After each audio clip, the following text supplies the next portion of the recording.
Kapal na mukha mo? Ha? Marimar, teka lang. Papaliwanag ako, tsaka... Ate? Ikita-kita ko nga kayong dalawa eh. Halos magkalitay na naman yung labi nyo. Ba yan? Ito ba yung bayot na yun? Tama ba? Oo, siya yun. Siya nga. Siya nga. Uy, bakit ka ba nananampal? Ate naman, pwede tumigil ka na, tsaka... Oh, Francis, bakit ka napatawag? May kailangan ka ba? Babe. Naubos na kasi yung allowance ko eh. Eh, alam mo naman, marami ako pinagkagastusan dito. Eh, babe, baka pwede pagkasyahin mo naman yung perang pinapadala ko sa'yo dyan. Alam mo naman, di ba, sobrang hirap ng buhay dito sa ibang bansa. Tapos magkalayo pa tayo sa isa't isa. Tsaka, yung sahod ko dito, eh, nahahati, di ba? Nabibigay ako sa'yo, nagbibigay din ako sa pamilya ko. Eh, babe, Sana tipirin mo. alam mo rin yung sitwasyon ko, di ba? Wala din akong trabaho. Tsaka yung mga pamilya ko, sa akin lang din umaasa.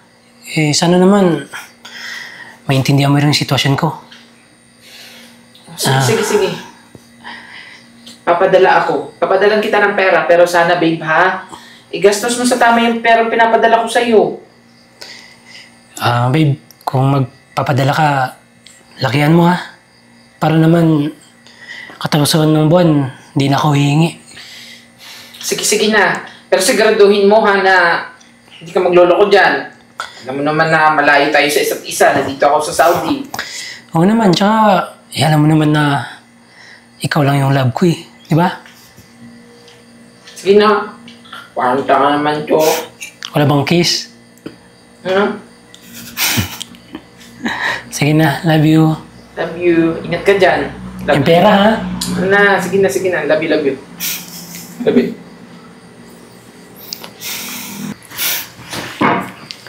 Hi, babe. Narinig ko yung usapan niyo, ah. O, eto, kapeng. Galing mo talaga. Siyempre. Alam mo naman sa mga ganyang diskarte, eh, natural. Maraming mamatay na bakla pag ako Pero, kausap. Huwag masyadong sweet dun, no? Nagsiselos ako. Ano ka, babe? Alam mo naman na ikaw lang yung number 1 ko. Talaga? Oo naman. Tsaka yung baklang yun, ginagamit ko lang yun para makakaon tayo sa hirap, di ba? Oo, pati yung pre-promise mo sa akin na ano, yung gusto ko. Bukas na bukas, bibilihan kita. Papadala niya ng pera? Oo, tsaka malaki yung hinihingi ko sa kanya. Okay. Sige, ang galing mo talaga. Basta okay lang sa akin ganito. Galing mo padamihan mo pa yung hingin sa kanya. Oo naman. O siya, sige, iwanan muna kita ha. Diyan ka lang muna, relax, and then, gagawin na.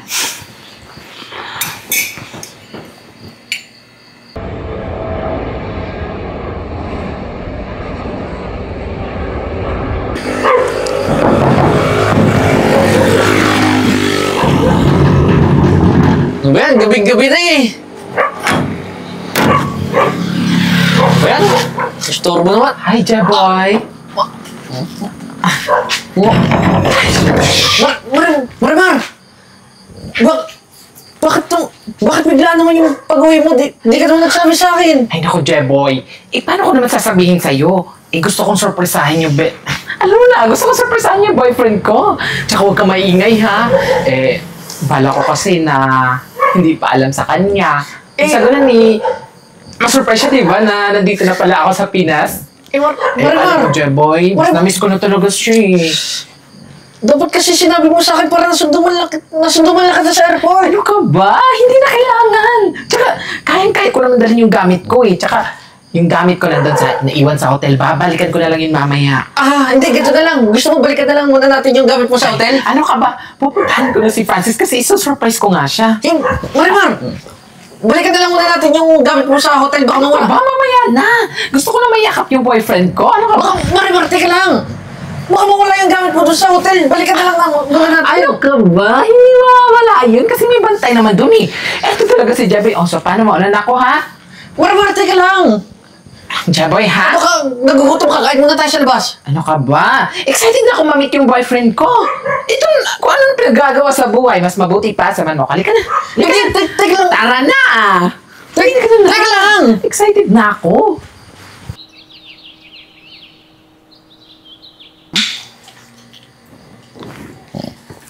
Babe. Ah. Happy Mansari. Thank you. Alam mo, pagpasensya mo na dahil yan lang yung naibigay ko sa'yo. Ano ka ba? Sweet mo nga eh. Pero, mamaya, babawi ako sa'yo. Kakain tayo sa labas. Talaga? Oo naman. Tapos, yung ano mo pa, yung promise mo sa akin na bibigay. Marimar? Ano to? Ate ko! Galing probinsya. O Marimar.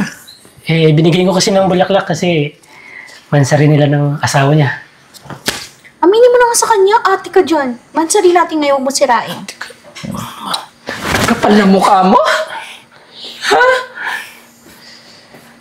Marimar, teka lang. Papaliwanag ako, tsaka... Ate? Ikitang-kita ko nga kayong dalawa eh. Halos magkadiktayin yan ng labi nyo.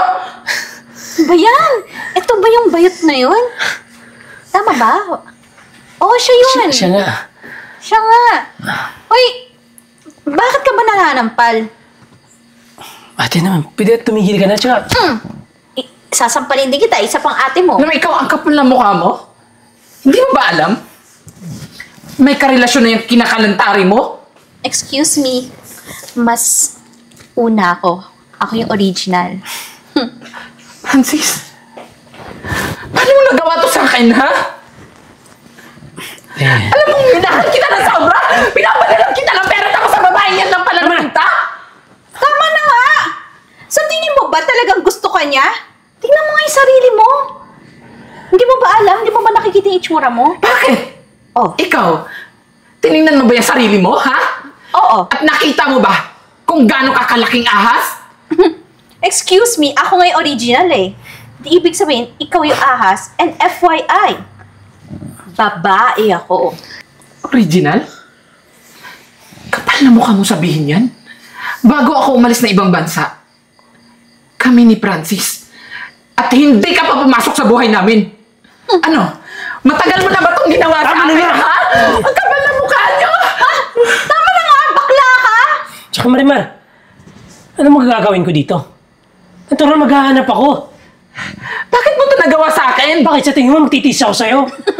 Bakit? Hindi mo ba alam kung anong pagod ko, kung anong hirap ko sa ibang bansa para lang maibigay yung pera na gusto mo? Tumigil ka nga, malamang! Mapapagod ka, alam mo bakit? Hindi mo alam, di ba? Mukha kang kabayo, dapat na magtrabaho ka. Kapal talaga ng mukha ninyo mga kabit, no? Kayong mga kabit, lahat kayo mga salot kayo sa lipunan. Ang dapat sa inyo, mamatay na lang. Mamatay na lang! Saka pa! Saka pa! Francis, sabihin mo nga, di ba ako yung una talaga at alam mo yung plano natin. Kaya hindi ako kabit. Ikaw yung kabit. Bakla ka na nga. Kabit ka pa. Alam mo ang totoo, Marimar. Siya yung unang kong girlfriend. Tsaka ikaw, ginamit lang naman kita para magkapera ako. Ibig sabihin, kahit nandito pa ako sa Pilipinas doon, niloloko mo na ako. Ano ba Planado lahat? Ha? Hindi ba obvious? Yung pera mo, pinambili niya to sa akin. Kuwawa ka naman. Paano mo nasisikmura lahat ng to? Ha? Paano niya nasisikmura na may niloloko kayong tao habang nagpapakahirap yung taong yun sa ibang bansa? Kasi, tanga ka. Ako tanga? Wala naman manloloko, wala magpapaloko, di ba? Ang sabihin nyo, mga manloloko kayo. At ikaw, uto. Ano, iyak ka pa? Alam mo, pasalamat ka. May respeto pa rin ako sa'yo. Kasi babae ka. Kasi kung hindi, No. kung naging lalaki lang ako, baka pinagulong-gulong na kita dyan sa highway.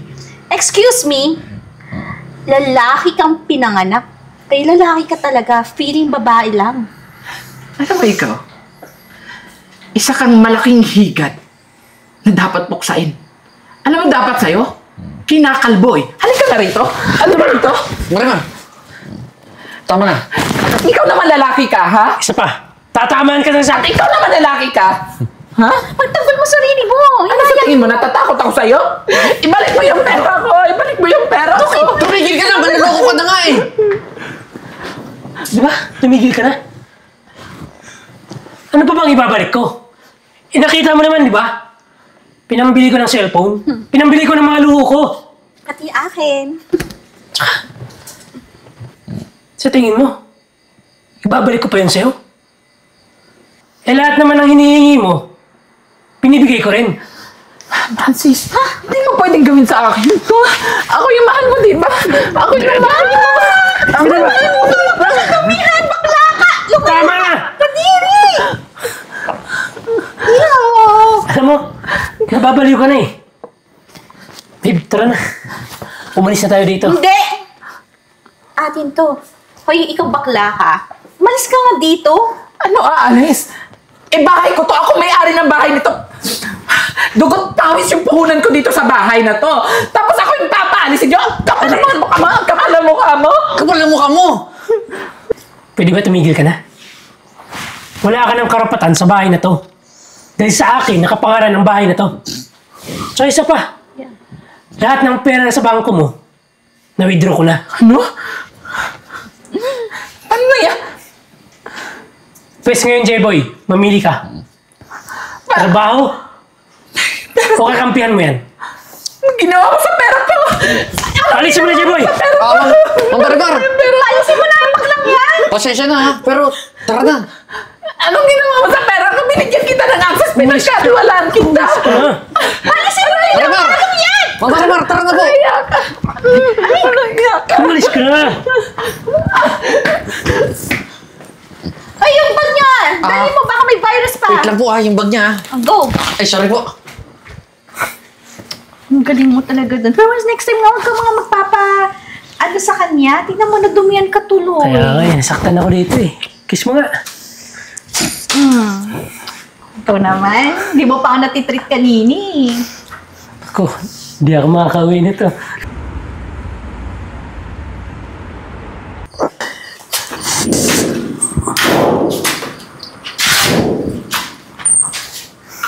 Uy! Anak na naman! Ano ba yan, Francis? Wala na tayong pera, alak pa din. O ikaw, tigilan mo ko ah. Tsaka, ikaw naman dahilan eh, kung bakit tayo naghihirap. Ba't ako? Kasi ano, lahat ng perang binibigay ko sa'yo, binibigay mo sa pamilya mo, pinapautang mo. Tapos ngayon, Hoy! Ay, huwag kang bastos. Magkano yung alak na yan everyday? Umiinom ka. Diyan naubos yung pera ni Marimar. eto, sa tingin mo, eto yung nagpapahirap sa atin. Oo. Eh, ikaw nga ito walang trabaho eh. Lahat na lang, sa akin mo inaasa. FYI din. Parehas tayong walang trabaho, di ba? Umaasa lang tayo doon sa pera na nakuha natin. Huwag kang magmayabang na may trabaho ka. Sa tingin mo, hindi ko trabaho yun? Kaya nga tayo may pera eh. Dahil trabaho ko, manloko ng ibang tao. Eh ikaw, puro ka bunga. Alam mo, saka mo na akong pagsabihan, pag may trabaho ka na. Wala ka ng kwentang asawa eh. Bakla ka din! Saan ang ulo to? Kalalaking tao, tamad magtrabaho. Bakla! Ha? Ayan, ano ba itong mga walang kwenta? Ay, malas.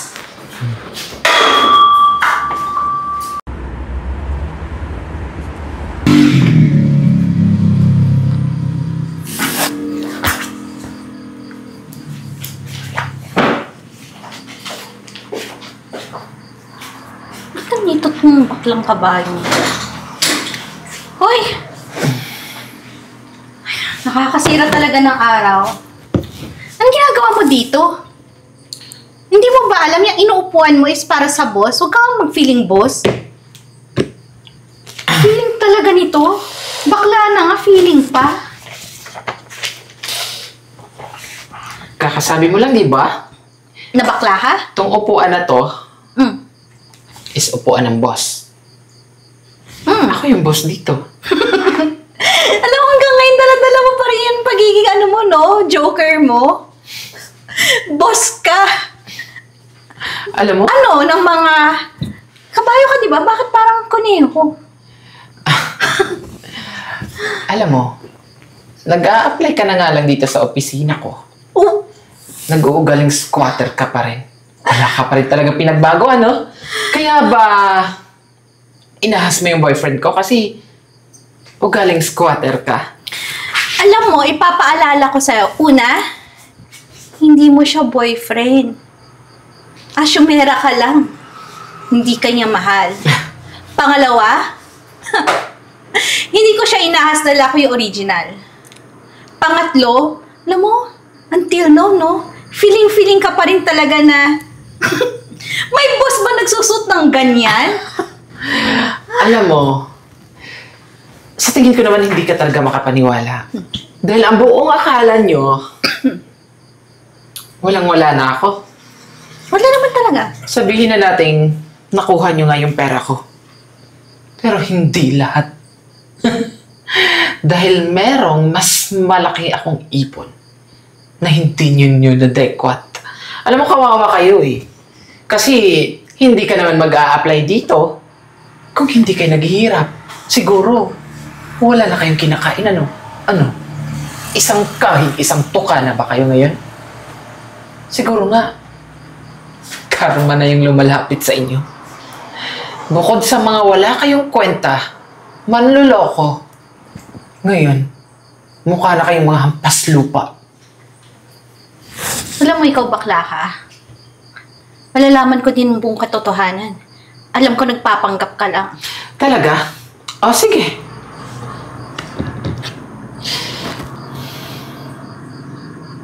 Tingnan mo yung cellphone mo. Oh, O, diba? Ako yung tumawag sa'yo kanina. Ako yung nagpapunta sa'yo dito para sa interview mo. oo nga! Ikaw yung tumawag kanina for interview kasi nakalagay yung pangalan mo dito, baklang kabayo. Hindi ko talaga inalis yung number mo, no? Feeling mo talaga. Talagang mag-feeling ka pa rin, no? Kahit alam mo sa sarili mo na sobra-sobra yung inggit mo sa katawan. Ano? Hindi ka makapaniwala, no? Tingnan mo, oh. Andito ako ngayon. Nasa opisina. Malamig. Air conditioner. Mabango. At hindi naghihirap. Hindi lang yun, ha? Masasarap pa yung mga kinakain ko. Alam mo, sobrang sarap ng buhay ko dito. Paupo-upo lang habang nag-aantay ng sahod.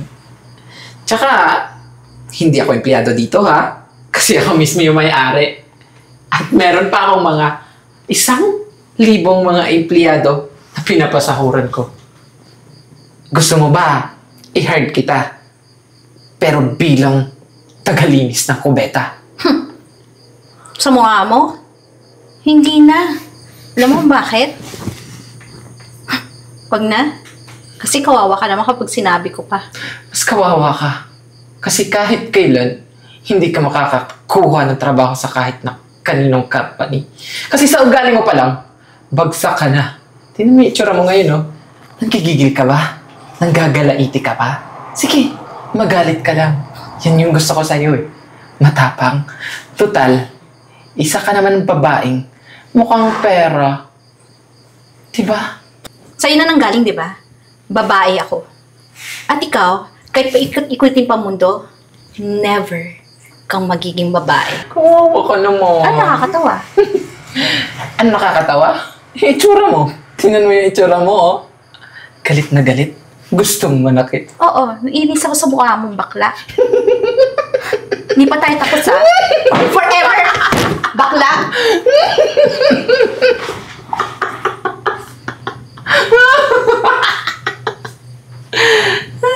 Eh, buhay nga naman. Yung dating nasa ilalim, minsan nasa ibabaw. Kaya ang hilig-hilig kong umibabaw eh.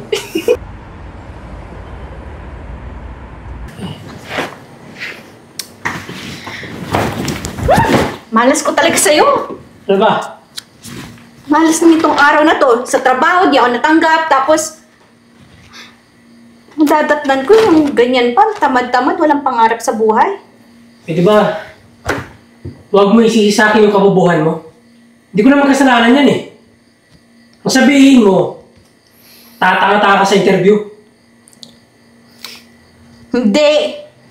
Yung dinidate mo na baklang kabayo. Ano? Si Marimar?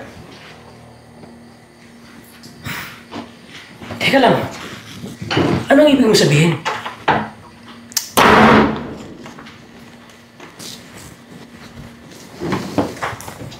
Marimar? Ako nga, Francis. Avisala. Nagulat ba kayo? Oo, sa mukha mo. Hindi niyo man lang ba ako tatanungin kung anong ginagawa ko dito? Ano ba yung dala mo? Teka lang. Parang yan ang... Andito ako para kunin kung anong akin. Ano yung sasabi niya? Itong bahay kukunin mo? Bakit? May titulo ka ba? Gusto mo ng titulo, di ba? Lumapit ka dito. Gusto mo isampal ko sa'yo? Ayan, basahin nyo. Nakasaad dyan na ako ang totoong may-ari ng bahay na to.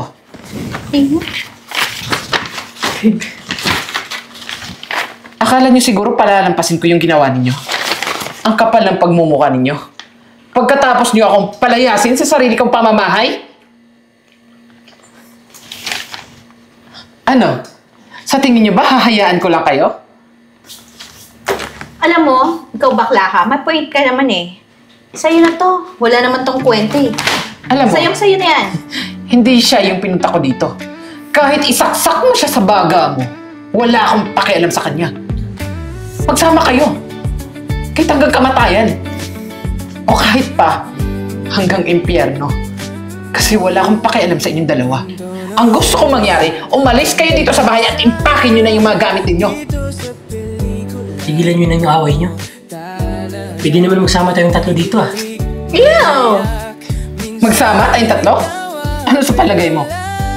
Tutuhugin mo kami ng sabay, kaming dalawa? Yuck! Ang bastos ng bibig nito. Baklang to. Tama na. Alam mo, matured na tayo. Ikaw lang. Normal. Ay, sa bagay. Pero in fairness ha, hindi pa rin nagbabago yung ugali mo. Iba talaga yung mga ugaling squatter. Ano pa inantay nyo?